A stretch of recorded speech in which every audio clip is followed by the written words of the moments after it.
make homemade ice cream. Homemade ice cream. Who's the maker? One of the owners called me one day, wanted to know if my husband and I would like to buy the drugstore. Well, yes, I wanted to buy it, but no, I thought it'd be silly for us to do it. No, because I had the idea of activating the fountain and making a museum.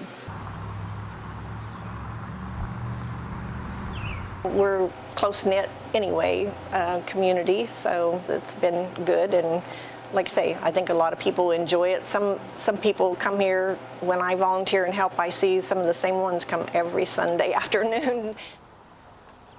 The drugstore, it has a very interesting history from way back there, but it had a family who owned it for 90 years. The gentleman in 1870 was brought here. He came here from Baltimore, Maryland, and started the drugstore, although the store was built before that.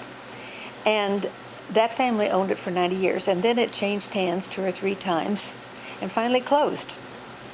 So then I got the idea that if we could open it again and make a museum, but then it was just an idea. And I took my idea to the city council. They didn't like my idea, even though I was mayor at the time. They still didn't like my idea. So then we had started a little development group here in Forest City, and I had started it, and I took the idea to them, and they jumped on it. We were able to buy it, and we did. We bought it, and little by little, we have resurrected it, little by little. Mom sold it after my dad passed away, and so it was our life. I mean, they worked hard here day in and day out. They were open 7 days a week to start with, and then they finally started closing on Sundays, so they had a little time at home to do things they needed to, but that's so yeah, just like I say, it was their life. They put their heart and soul into it, which is what you have to do if you want to be successful when you own your own business, especially in a small town.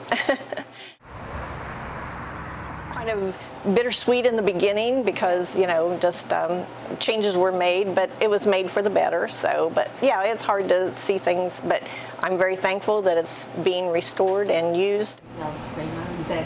The fountain that you see back there is all original, except we did put a new mirror in. The other mirror was pretty bad, so we did have to put a new mirror in. But the fountain, and when we activated the fountain, we checked and had to go to Chicago to get the parts for it. And they told us that according to the parts that we ordered, it couldn't be later than 1880s, the fountain. They are kind of a lost art, I guess you'd say. So, but it's not really difficult. Like I say, of course, grew up doing it, so it doesn't seem difficult to me. We have ice cream cones, any dips you want, sundaes, all sorts of different kinds of sundaes, and floats and sodas with banana splits. We offer that. Very often a hot fudge sundae, hot fudge brownies, sundaes, malts, shakes, the fountain drinks. I'm going to make a Coke. So we're just going to put the Coke syrup. It's straight Coke syrup. If you taste this just like this, it's tastes almost like medicine. It's so strong. And actually, for an upset stomach, you can drink just a few sips of straight Coke syrup and it will settle your stomach. That's an old-time remedy, but it works. And then you add your ice. And then this is the carbonated side. This is just plain water on this side. This is the carbonated water that you need to make your soda. You can tell it's bubbly.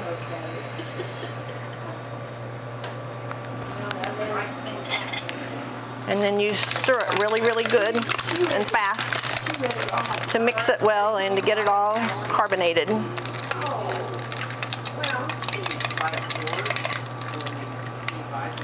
And now you have a Coke.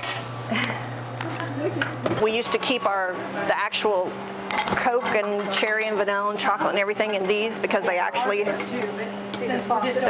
a pump. Well, that one's not going to work. This one said plain, but it always had the chocolate in it. So Oh gosh, they really said it. But you just put your syrup in there. You can see it's like a ceramic marble type container that goes down in there. And this is all cooled underneath to keep it cool. We don't keep as many flavors now because you just don't have the calls for it and it would go bad. I'm gonna make the ice cream soda now. A lady's having a black raspberry ice cream soda. When you're making this soda, you put your syrup in the bottom and then you put just a small dip of ice cream in and you stir that to kind of make a thick ice cream base. And then you will use carbonated water in it also. And for an ice cream soda, you turn this backwards so it just makes a real fine stream down here so you can get more in without just making it all foam up, and so you actually have some juice to drink then with your ice cream. And you run it down the side of the glass.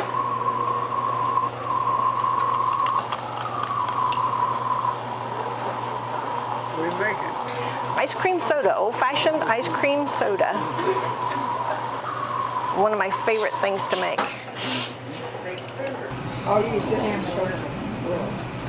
And It's mostly women, and well, it is women, and we just work as a group, and you know, we clean, we do everything that needs to be done. So, and I think when you get a bunch of women together, it's pretty impressive. Right now, we have a big crowd in here every summer and every Sunday, and we have a lot of people that volunteer and help. So it may last for a long, long, long time, or maybe not. You just can't see into the future. You don't know.